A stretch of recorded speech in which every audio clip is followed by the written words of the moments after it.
Pamela Anderson has finally gotten the role she's always wanted.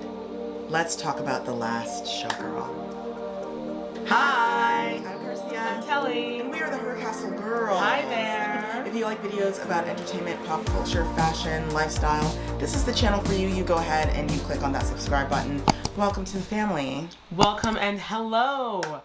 Today we are talking about The Last Showgirl, starring the beloved Pamela Anderson. It's a pop culture icon. She really is. And as you know, I don't know if we covered it before, but we've seen, if you have Netflix, you may or may not have seen her documentary. So if you haven't, do watch it. It's really cool, very inspiring.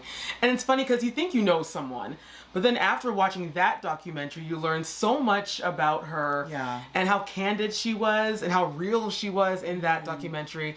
It was really eye-opening. So after watching that and now just seeing her transformation, like the Pamela Anderson that we all remember from the 90s of Baywatch and VIP, all that stuff, Motley Crue, all of that, is just totally in her rearview mirror. Seeing Pamela Anderson now as a fully grown woman, not wearing makeup anymore, not wearing, the revealing clothing anymore. Like she's just all about herself. Like she's comfortable in her own skin.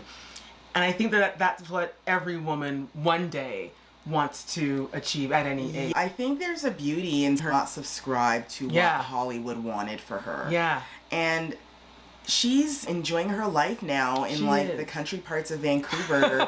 Oh, with Canada. Her farm animal, embracing her Canadian northern culture. Yeah. But it was pushed away to be more of the stereotypical, what they call California girl, bleach, blonde, tan, skin, running on the beach. That is definitely not Pamela anymore.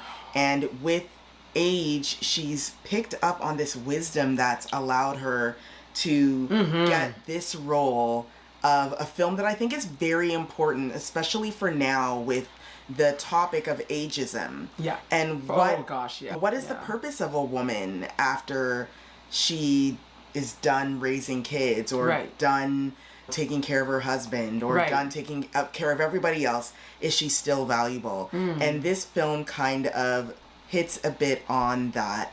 Before we go into watching the trailer, just some quick tidbits about the film.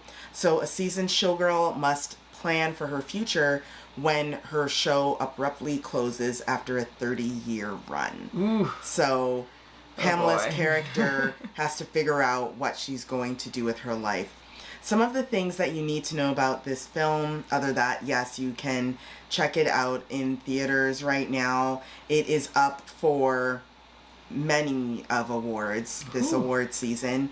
So this is why, of course, we're talking about it, because this is, Pamela Anderson at the Golden Globes, Pamela Anderson could be at the Oscars. Like, let's go. That's major. This would have never happened back in the 90s or the early 2000s. No. But here she is. She's walking those red carpets. She's going to those film festivals. She's sitting at these fashion houses that would never have her or people like her before. And now she's there, front row and center. And the cool thing is that she's being accepted as she is right now, as herself, not playing that stereotypical role that she had to play to pay her bills. I mean... Right. Listen. Exactly.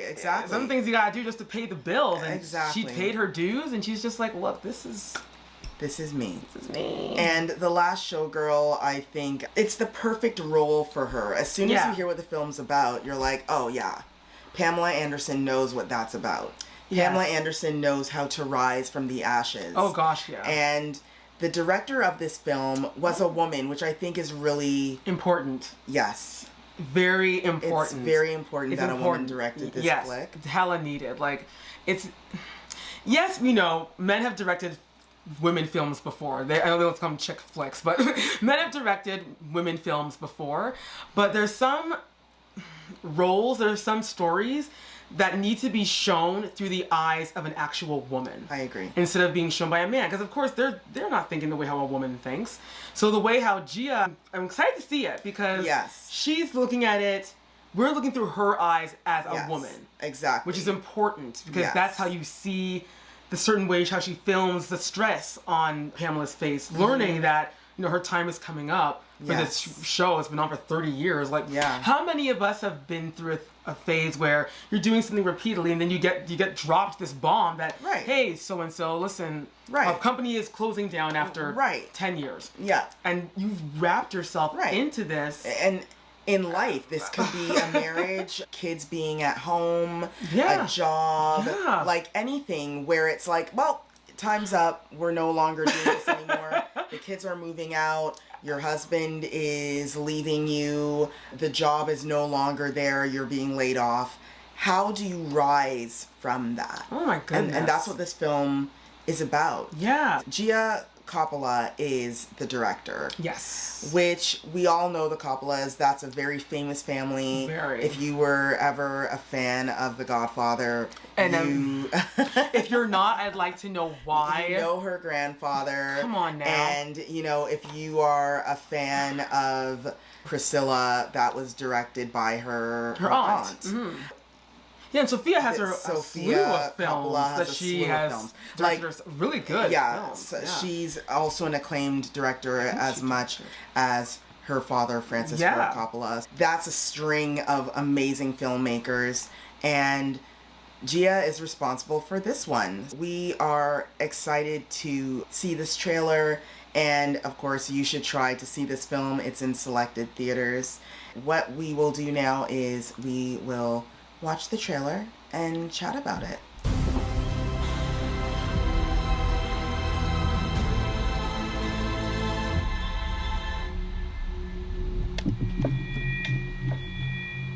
Places, please. Places, please. This is your place's call for the final performance of the Razzle Dazzle.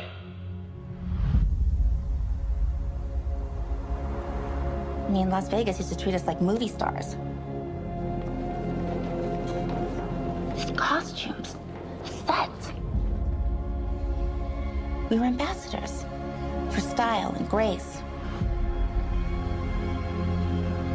The Las Vegas Showgirl.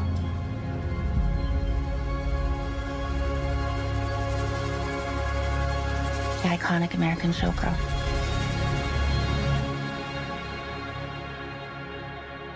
You have an act prepared? I do.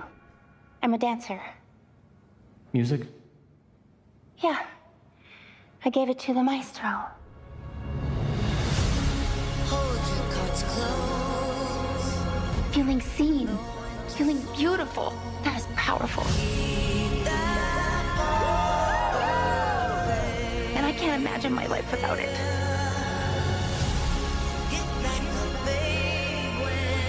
Doing a job that you don't really love, that's hard.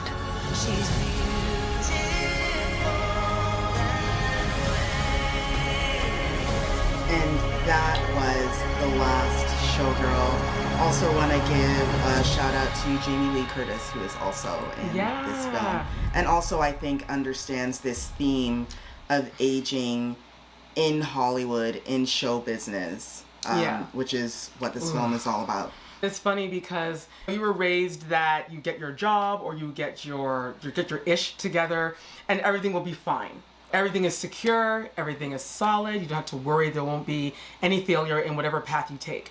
But then as you are continuing down this path, there are bumps, there are dips, there are highs, there are lows, and sometimes there's just an abrupt stop. Yes. Which is unfortunately what happens to Pamela Anderson's character. 30 years, as we know, is a very long time. Definitely is. She's been doing this dance, this routine for that long. It's nothing to her. She could do it blindfolded, asleep. She has that whole act down.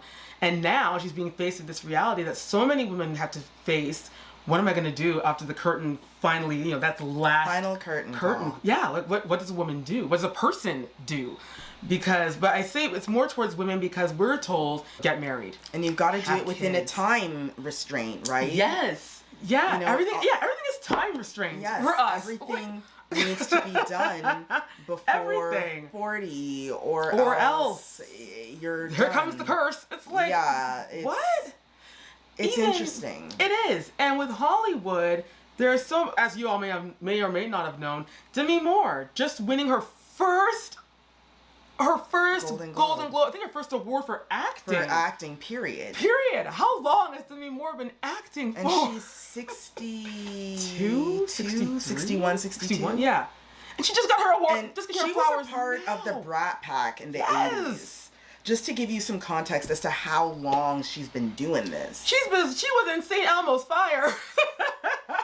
And just now, stop it. Just now, they're giving her flowers. Like, what? That's the world we live in for women. So many actresses, Reese Witherspoon, have to go and start her own company. To continue to work because they don't have enough roles for women that are over 35 years old. Which is always going to be so ridiculous to me. It's such a sad thing to see that.